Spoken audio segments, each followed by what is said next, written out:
പ്രവാസി മലയാളിയിലേക്ക് സ്വാഗതം. ഇന്നത്തെ പ്രവാസി ലോകത്തെ വാർത്തകൾ ഒറ്റനോട്ടത്തിൽ. UAE-യിൽ 254 പേർക്ക് കൂടി COVID-19 സ്ഥിരീകരിച്ചു. രാജ്യത്തെ ആകെ കോവിഡ് ബാധിതരുടെ എണ്ണം 60,760 ഉയർന്നു.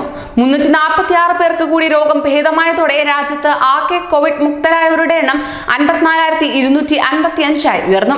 കഴിഞ്ഞ 24 മണിക്കൂറിനിടെ രാജ്യത്ത് കോവിഡ് ബാധിച്ച മരണങ്ങളൊന്നും തന്നെ റിപ്പോർട്ട് ചെയ്തിട്ടില്ല. 351 രാജ്യത്തെ ആകെ മരണസംഖ്യ. നിലവിൽ 6,154 പേരാണ് കോവിഡ് ബാധിച്ച് ചികിത്സയിലുള്ളത്. 43,268 പരിശോധനകളാണ് അധികമായി നടത്തിയത്. സൗദി അറേബ്യയിൽ വെള്ളിയാഴ്ച റിപ്പോർട്ട് ചെയ്തതനുസരിച്ച് കോവിഡ് രോഗമുക്തരായവരുടെ കണക്ക് പുതിയ രോഗികളെക്കാൾ 2.5 ഇരട്ടിയിലധികം. പുതുതായി 4,460 പേർ കോവിഡ് രോഗമുക്തരായപ്പോൾ 1,686 പേർക്ക് മാത്രമാണ് പുതുതായി രോഗം സ്ഥിരീകരിച്ചത്. ഇതോടെ രാജ്യത്താകെ റിപ്പോർട്ട് ചെയ്ത കോവിഡ് ബാധിതരുടെ എണ്ണം 2,70,905 ആയെങ്കിലും ഇവരിൽ 2,30,658 പേർ രോഗമുക്തി നേടി. ആകെ കോവിഡ് രോഗമുക്തി 85%. 24 മരണങ്ങളാണ് പുതുതായി രേഖപ്പെടുത്തിയത്. ഇതോടെ ആകെ മരണസംഖ്യ 2,766 ഉയർന്നു. കുവൈറ്റ് ചുട്ടുപൊള്ളുന്നു. താപനില 52 ഡിഗ്രിയിലേക്ക് ഉയർന്നിരിക്കുകയാണ്. രാത്രിയും കനത്ത ചൂട് അനുഭവപ്പെടുമെന്ന് കാലാവസ്ഥാ നിരീക്ഷണ കേന്ദ്രം അറിയിച്ചു. കഴിഞ്ഞ ഏതാനും ദിവസങ്ങളായി കുവൈറ്റിന്റെ വിവിധ ഭാഗങ്ങളിൽ കനത്ത ചൂടാണ് അനുഭവപ്പെടുന്നത്. ചിലയിടങ്ങളിൽ ചൂട് 52 ഡിഗ്രി വരെ ഉയർന്നു. രാജ്യത്തിന്റെ വടക്ക് പടിഞ്ഞാറ് മുതൽ തെക്ക് കിഴക്കൻ മേഖലകൾ വരെ 12 മുതൽ 40 കിലോമീറ്റർ വരെ വേഗതയിൽ കാറ്റടിക്കാൻ സാധ്യതയുണ്ടെന്നും തുറസായ പ്രദേശങ്ങളിൽ പൊടിക്കാറ്റിനും സാധ്യതയുണ്ടെന്നും കാലാവസ്ഥാ നിരീക്ഷണ കേന്ദ്രം അറിയിച്ചു. കോവിഡ് ഗുരുതരമല്ലാത്ത രോഗികളുടെ ഹോം ഐസൊലേഷൻ സംബന്ധിച്ച പുതുക്കിയ മാർഗനിർദ്ദേശങ്ങൾ ആരോഗ്യ മന്ത്രാലയം പുറത്തിറക്കി.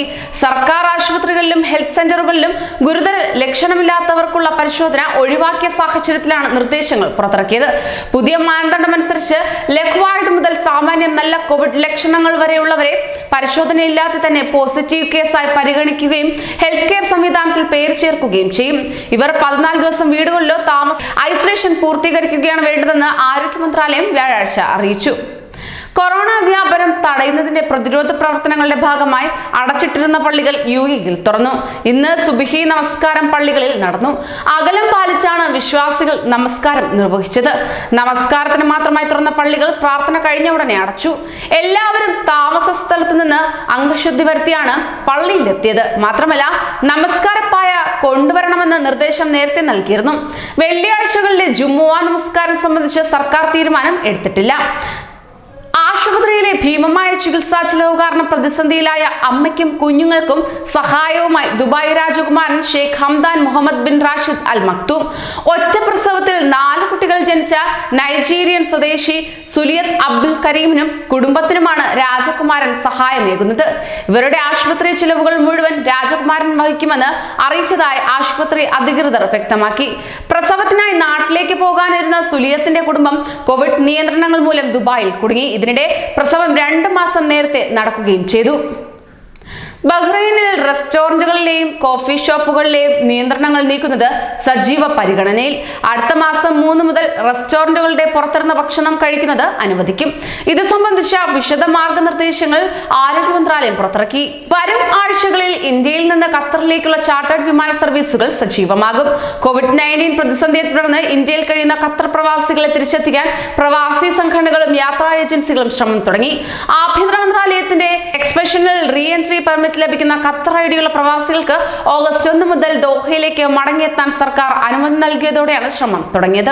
ഒമാനിലെ മുൻനിര ധനവിനിമയ സ്ഥാപനമായ global money exchange global freedom എന്ന പേരിൽ മണി ട്രാൻസ്ഫർ ആപ്ലിക്കേഷൻ പുറത്തിറക്കി.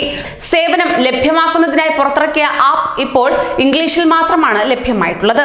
വൈകാതെ അറബി, ഹിന്ദി, മലയാളം, ഉറുദു, ബംഗാളി ഭാഷകളിലും ആപ്പ് ലഭ്യമാകും. UAE വിമാനത്താവളത്തിൽ കോവിഡ് ബാധിതരെ കണ്ടെത്താൻ ശ്വാനസംഘം. വ്യക്തികളുമായി നായ്ക്കളുടെ നേരിട്ടുള്ള സമ്പർക്കം ഒഴിവാക്കിയാകും പരിശോധന.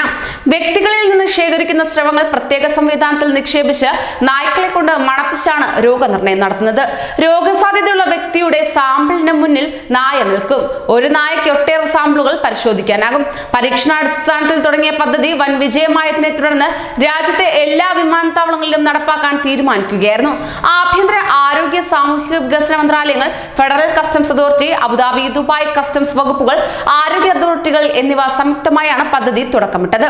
കൂടുതൽ പ്രവാസി വാർത്തകൾക്കായി ഈ ചാനൽ സബ്സ്ക്രൈബ് ചെയ്യൂ.